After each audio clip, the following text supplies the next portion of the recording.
जय हिंद मेरे प्यारे साथियों। आज हम संविधान संशोधन की चर्चा करने वाले हैं। संविधान संशोधन जो है यह एक ऐसा मुख्य विषय है जिसका सभी प्रतियोगी परीक्षाओं में जो है कि आपको प्रश्न देखने को मिलेंगे। आप जितने भी प्रतियोगी परीक्षा है उसका कोई भी क्वेश्चन उठा करके देख सकते हैं। संविधान संशोधन का जो है उसमें क्वेश्चन आपको देखने को जरूर मिलेगा। अगर आप यह वीडियो अगर ध्यान से देखने और समझने का कोशिश करते हैं, मैं आपको विश्वास दिलाता हूं कि ये जो है पूरा संविधान संशोधन एक बार में आपको माइंड में सेट कर देंगे। बिल्कुल साधारण भाषा में समझाने का कोशिश करूंगा। उसके बाद संविधान संशोधन की चर्चा करने से पहले कुछ खास बातें जो आपको जाननी चाहिए, इसके बारे में चर्चा करते हैं। दरअसल जो है जब संविधान बनकर तैयार हुआ तो उसमें लगभग काफ़ी लंबा वक्त समय लगा, लगभग 2 वर्ष 11 महीने और 18 दिन का समय लगा था। कहने का मतलब जब इतना लंबा समय लगा तो फिर संविधान संशोधन की आवश्यकता क्यों पड़ी, इसके बारे में देखते हैं कि जब संविधान बनकर तैयार हुआ तो उस समय और अभी में काफ़ी परिवर्तन देखने को मिलता है। इसको दूसरे भाषा में हम समझते हैं कि किसी भी देश में जो है समय और परिस्थिति जो है चेंज होती है। समय और परिस्थिति जब चेंज होती है तो व्यवस्था बिल्कुल उसी रूप में नहीं रह सकती है। इसीलिए जो है समय समय पर संविधान संशोधन जो है किया जाता है और यह संशोधन जो है संसद द्वारा किया जाता है। और कुछ ऐसे विषय होते हैं जो संसद के साथ साथ जो है विधानसभा और विधानमंडल की भी आवश्यकता पड़ती है।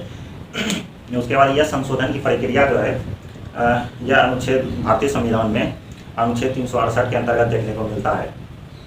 और यह संविधान संशोधन की प्रक्रिया जो है हमने साउथ अफ्रीका के संविधान से लिया है। हम संविधान के संशोधन की चर्चा करते हैं। दरअसल यह जो है हमने पहले इसलिए लिख करके रखा है क्योंकि वीडियो लंबा ना हो। अगर हम इसको एक बार समझाएंगे और एक बार लिखेंगे तो वीडियो जो है काफ़ी लंबा हो जाएगा, और जब वीडियो लंबा हो जाएगा तो आप इसको बिल्कुल भी देखने का कोशिश नहीं करेंगे। और आप लोग का पेशेंस हम जानते हैं कैसा हो गया, बिल्कुल छोटा हो गया है। 1 मिनट का वीडियो में जो है सारी ज़िंदगी का कहानी जो है देखना चाहते हैं, जो ऐसा पॉसिबल तो है नहीं। इसीलिए हम इसको पहले से लिख करके रखते हैं और इसको ताकि आपको समझाने में आसान हो और आपको समझने में भी आसान हो और आपका एक्स्ट्रा टाइम बर्बाद ना हो।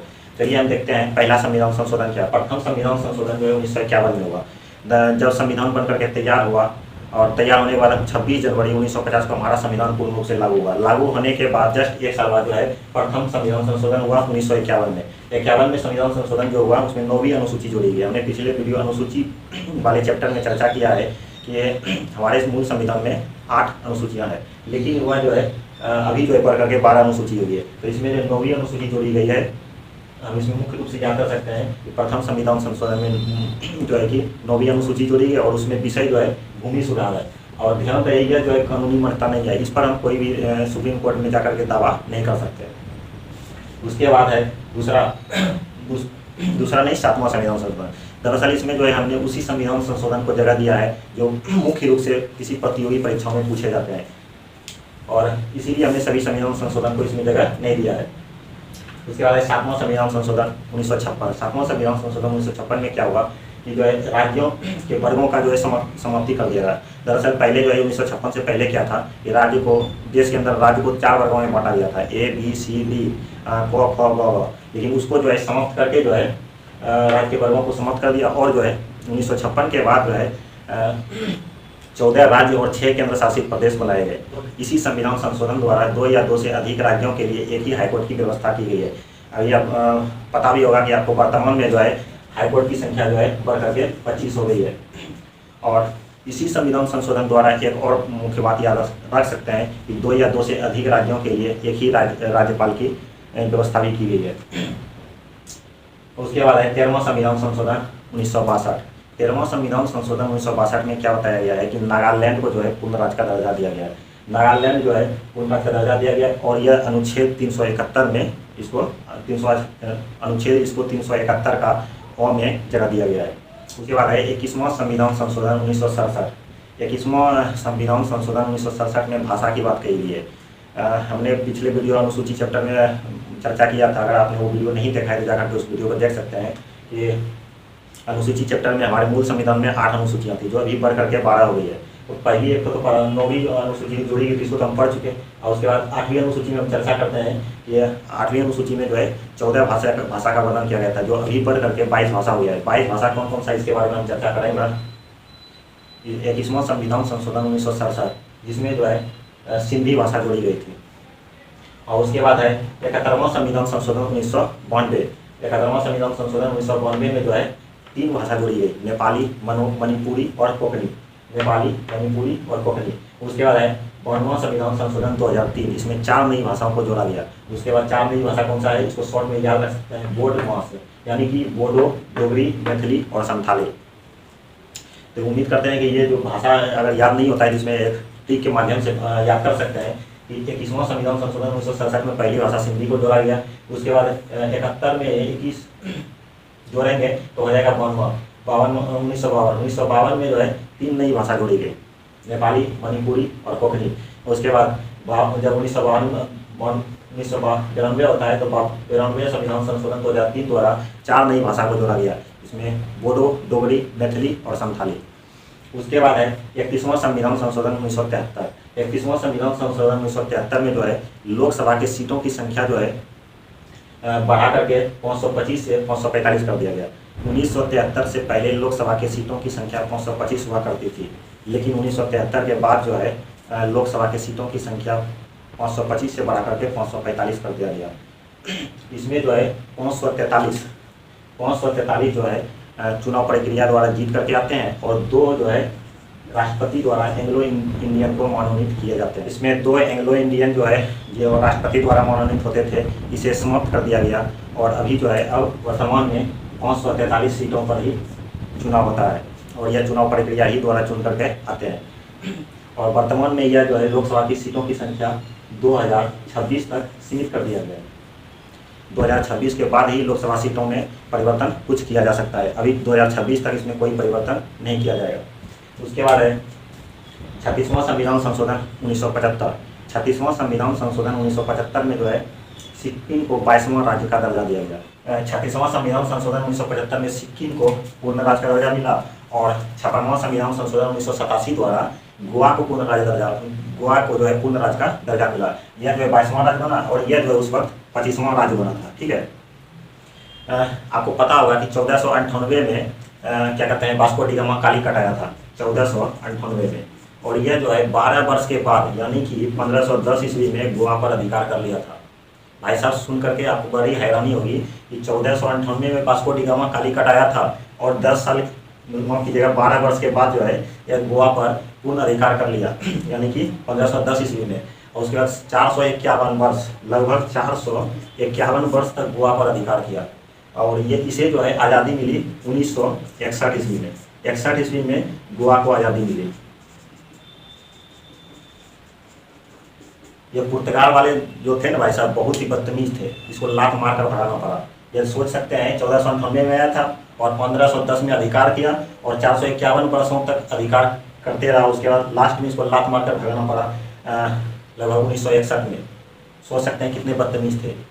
उसके बाद जो है 56वां संविधान संशोधन 1987 द्वारा गोवा 25वां राज्य बन गया। उसके बाद सन 2000 में जो है छत्तीसगढ़, उत्तराखंड और झारखंड 3 नए राज्य का निर्माण हुआ।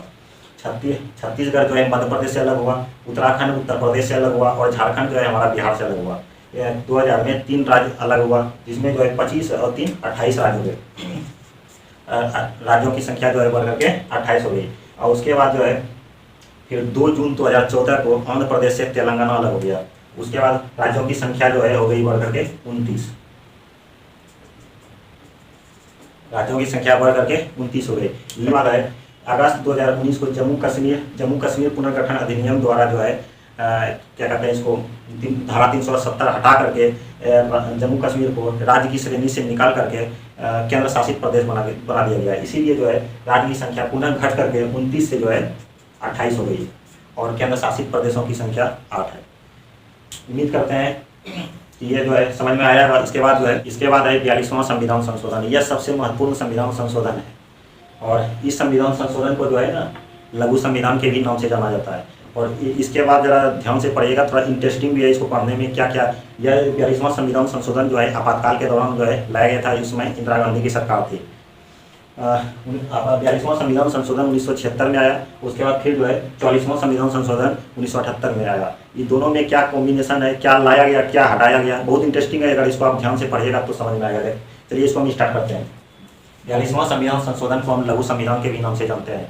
लघु संविधान इसको क्यों क्या है, इसके बारे में थोड़ा सा चर्चा करते हैं। लघु संविधान इसलिए कहा जाता है कि 1976 में आपातकाल के दौरान संविधान में इतने परिवर्तन किए गए कि इसको जो है ना लघु संविधान के रूप में जाना जाने लगा, इसीलिए इसे लघु संविधान कहते हैं। उसके बाद चलिए इस पर चर्चा करते हैं। 42वां संविधान संशोधन 1976 में क्या हुआ, सबसे मूल कर्तव्य जोड़ा गया। हमने पीछे भी पढ़ा है कि मूल कर्तव्य जो है हमारे मूल संविधान में नहीं था। नीति निर्देशक तत्व के तहत जो है हमने रूस के संविधान से मूल कर्तव्य को लाया था और इसे जो है 51 के क में जगह दे दिया गया। उसके बाद 42वां संविधान संशोधन के अंतर्गत ही जो है प्रस्तावना में भी परिवर्तन देखने को मिला। प्रस्तावना में परिवर्तन क्या हुआ, इसमें 3 नए शब्द जोड़े गए। 3 नए शब्द कौन कौन से हैं, समाजवाद, पंथनिरपेक्ष और अखंडता। समाजवाद, पंथनिरपेक्ष और अखंडता, यह जो है 3 नए शब्द प्रस्तावना में समाहित किए गए। कौन कौन सा, समाजवाद, पंथनिरपेक्ष और अखंडता। संशोधन 1976 जो है आपातकाल के दौरान लाया गया था और उस समय जो है इंदिरा गांधी की सरकार थी। इंदिरा गांधी जो है शुरू से बहुत ही महत्वाकांक्षी थी और यह जो है 42वां संविधान संशोधन के दौरान जो है कुछ नया बदलाव देश में करना चाहती थी, जो 42वां संशोधन के अंतर्गत देखने को मिलता है। और यह इसका जो है शुरू से इच्छा था कि यह जो है तानाशाह के रूप में काम करे और इन्होंने बहुत ऐसे कार्य किए भी हैं, इसीलिए इसको आयरन लेडी के भी नाम से जाना जाता है। 42वां संविधान संशोधन के बाद जो है 1977 में एक लोकसभा का चुनाव हुआ और लोकसभा के चुनाव में जो है इंदिरा गांधी की सरकार हार गई। उसके बाद पहली बार देश में गैर कांग्रेसी सरकार बनकर के आई मोरारजी देसाई के नेतृत्व में। का लोकसभा और विधानसभा का कार्यकाल जो है 5 साल से बढ़ा करके 6 साल कर दिया गया। 42वां संविधान संशोधन से पहले जो है क्या था, लोकसभा का जो या फिर विधानसभा का जो कार्यकाल होता था वह सिर्फ 5 वर्ष का होता था, लेकिन 42वां संविधान संशोधन के दौरान जो है उसे 5 साल से बढ़ाकर 6 साल कर दिया गया। उसके बाद है संवर्ती सूची। संवर्ती सूची जो है हमने अनुसूची चैप्टर में भी पढ़ा है कि संघ सूची, राज्य सूची और संवर्ती सूची। इस सूची के अंतर्गत जो है इसमें कुछ विषय रखे गए थे। इसमें कुछ राज्य को दे दिए गए, कुछ संघ को दे दिया, कुछ ऐसे नियम है जो संघ और राज्य दोनों मिलकर के काम होना है। इसी तरह से इसमें संवर्ती सूची 42वां संविधान संशोधन के दौरान जो है जैसे हो गया शिक्षा हो गया, वन हो गया, वन्य जीव आदि मौत जो है ये क्या कहते हैं 42वां संविधान संशोधन के दौरान जो है राज्य सूची से निकाल करके संवर्ती सूची में डाल दिया गया। उसके बाद है कोरम व्यवस्था। कोरम व्यवस्था क्या होता है इसको समझते हैं। जैसे लोकसभा हो गया या फिर विधानसभा हो गया या फिर राज्यसभा हो गया, इसमें क्या होता था कि बैठक को वैलिड बनाने के लिए एक व्यवस्था होती थी जिसे हम जनपूर्ति भी कहते हैं। उसमें जो है जितना भी मेंबर होता था उसमें कुल मेंबर का 1/10 भाग अगर बैठक में शामिल है तो बैठक वैलिड मानी जाएगी। इसको एक एग्जांपल के तौर पे समझते हैं। जैसे वर्तमान में लोकसभा की सीटों की संख्या लगभग 545 है। 545 लेकर के चलते हैं, अभी वर्तमान में 543 ही है। जैसे 545 है, 545 है तो 1/10 भाग जनपूर्ति मतलब 1/10 भाग जो है अगर बैठक में शामिल है तभी जो है वैलिड मानी जाती है। इसको जब हल करेंगे तो 54.5 तो हम कर नहीं सकते, इसलिए इसको 55। अगर बैठक में 55 सदस्य शामिल है तो बैठक जो है वैलिड मानी जाएगी। तो यह जो है यह इस तरह की जो व्यवस्था थी 42वां संविधान संशोधन के दौरान जो है इसे समाप्त कर दिया गया और यह कहा गया कि बैठक में अगर 1/10 हो या ना हो, उससे कम भी होगा तो बैठक वैलिड मानी जाएगी। उसके बाद है निःशुल्क विधिक सहायता। निःशुल्क विधिक सहायता क्या होता है, नीति निर्देशक तत्व के अंतर्गत हमने पढ़ा है 39 का क्रम में कि जो व्यक्ति आर्थिक रूप से या फिर अन्य कारणों से कोई भी सरकारी लाभ लेने से वंचित हो रहे हैं तो उसे जो है निःशुल्क विधिक सहायता उपलब्ध कराना। यह जो है अनुच्छेद 39 के क में जगह दिया गया है। तो यह भी जो है 42वां संविधान संशोधन के दौरान ही किया गया है। उसके बाद है पर्यावरण संरक्षण, वृक्षारोपण जैसी जो है सुविधा प्रदान करना। यह भी जो है क्या कहते हैं आपका 48 के क में नीति निर्देशक तत्व में जगह दिया गया है। यह भी जो है 42वां संविधान संशोधन के अंतर्गत ही किया गया था। दरअसल यह जो है आपातकाल के दौरान इतने सारे जो है प्रावधान बदले गए थे। इंदिरा गांधी जो है शुरू से ही बहुत महत्वाकांक्षी थी और 42वां संविधान संशोधन के दौरान जो है देश में कुछ नया करने का कोशिश कर रही थी, जो 42वां संविधान संशोधन के अंतर्गत आपको देखने को मिल रहा है। और 1976 के बाद क्या हुआ, 1976 के बाद 1977 में जो है लोकसभा का चुनाव हुआ। 1977 में लोकसभा का चुनाव हुआ और लोकसभा के चुनाव में जो है इंदिरा गांधी की सरकार हार गई और उसके पहली बार जनता पार्टी की सरकार मोरारजी देसाई के नेतृत्व में गैर कम्युनिस्टी सरकार केंद्र में बनकर के आई।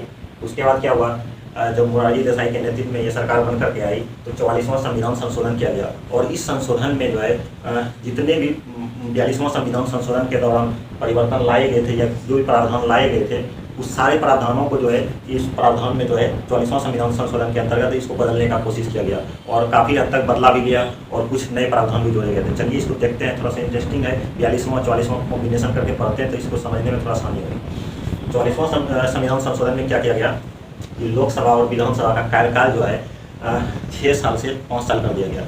लेकिन 42वां संविधान संशोधन में क्या किया गया था, 42वां में क्या गया था कि 5 साल का कार्यकाल जो था उसे 6 साल कर दिया, लेकिन 44वां में 6 साल का कार्यकाल जो है पुनः 5 साल कर दिया गया। उसके बाद फिर क्या क्या हुआ कि राष्ट्रपति को एक बार कैबिनेट के पास पुनः विचार के लिए भेजने का अधिकार मिला। 42वां संविधान संशोधन के अंतर्गत क्या हुआ था कि राष्ट्रपति को जो है सलाम मानने के लिए या फिर प्रस्ताव मानने के लिए बाध्य कर दिया गया था 42वां संविधान संशोधन के अंतर्गत। उसमें क्या था कि राष्ट्रपति को जो भी प्रस्ताव कैबिनेट द्वारा भेजे जाएंगे या फिर जो भी प्रस्ताव भेजे जाएंगे उसे स्वीकार करना पड़ेगा, उस पर साइन करके भेजना पड़ेगा। लेकिन 44वां संविधान संशोधन द्वारा उसे समाप्त कर दिया गया और जो है राष्ट्रपति को एक बार अधिकार मिला कि वह कैबिनेट के पास पुनः विचार के लिए भेज सकती है और वही अगर प्रस्ताव फिर दोबारा अगर कैबिनेट राष्ट्रपति के पास भेज देती है तो फिर उसे साइन करना पड़ेगा। 44वां संविधान संशोधन के अंतर्गत जो है क्वोरम व्यवस्था को पूर्ववत रखा। कहने का मतलब ये 42वां संविधान संशोधन में जो क्वोरम व्यवस्था को समाप्त कर दिया गया था, यानी कि जो 545 मेंबर था उसमें 1/10 भाग यानी कि 55 मेंबर अगर बैठक में शामिल है तभी बैठक वैलिड मानी जाएगी। तो यह व्यवस्था जो है 42वां संविधान संशोधन के अंतर्गत जो है समाप्त कर दिया गया था। लेकिन 44वां संविधान संशोधन के अंतर्गत जो है इसे पूर्ववत रखा, यानी कि पहले जब बिल्कुल 42वां संविधान संशोधन से जो पहले व्यवस्था थी वही व्यवस्था 44वां संविधान संशोधन में रखा। उसके बाद क्या हुआ, राष्ट्रीय आपातकाल। राष्ट्रीय आपातकाल 3 कारणों से लगता है, एक युद्ध, एक बाहरी आक्रमण और तीसरा था आंतरिक अशांति। लेकिन आंतरिक 44वां संविधान संशोधन के अंतर्गत ही जो है राष्ट्रीय आपातकाल में आंतरिक अशांति के स्थान पर सशस्त्र विद्रोह कर दिया गया। कहने का मतलब ये हुआ कि जब देश में आपातकाल लागू होता है 352 के अंतर्गत, तो जब आपातकाल लागू होता है तो 3 कारणों से आपातकाल लागू होता है, पहला युद्ध, दूसरा बाहरी आक्रमण और तीसरा आंतरिक अशांति। लेकिन 44वां संविधान संशोधन के अंतर्गत जो है आंतरिक अशांति को बदल करके सशस्त्र विद्रोह कर दिया गया। सशस्त्र विद्रोह का मतलब क्या होता है कि देश के अंदर जब तक कि अस्त्र और शस्त्र के साथ विद्रोह नहीं होगा तब तक राष्ट्रीय आपातकाल नहीं लगाया जाएगा। उसके बाद है आपातकाल के दौरान अनुच्छेद 20 और 21 को निलंबित नहीं किया जाएगा। कहने का मतलब ये हुआ कि जब देश में आपातकाल लागू होता है तो व्यक्ति का मौलिक अधिकार जो है समाप्त हो जाता है, लेकिन अनुच्छेद 20 और 21 के अंतर्गत जो मौलिक अधिकार है वह समाप्त नहीं होगा। उसके बाद है संपत्ति का अधिकार। संपत्ति का अधिकार को निकाल करके पहले क्या था कि संपत्ति का अधिकार जो है मौलिक अधिकार था, लेकिन उसे 44वां संविधान संशोधन के अंतर्गत जो है निकाल करके अनुच्छेद 300 के क में कानूनी अधिकार बना दिया गया। उसके बाद लास्ट है 52वां संविधान संशोधन 1985। 52वां संविधान संशोधन क्या है इसके बारे में समझते हैं। 52वां संविधान संशोधन में जो है 10वीं अनुसूची जोड़ी गई। तो हमने पिछले वीडियो में पढ़ा है अनुसूची चैप्टर में कि मूल संविधान में 8 अनुसूचियाँ थी, जो इसे संविधान संशोधन करके 12 अनुसूचियाँ बना दिया गया, जिसमें 9वीं अनुसूची में भूमि सुधार किया गया जो हमने पढ़ लिया। उसके बाद 10वीं अनुसूची जोड़ी गई जिसमें दल बदल कानून बनाया गया। दल बदल क्या होता है इसको समझते हैं।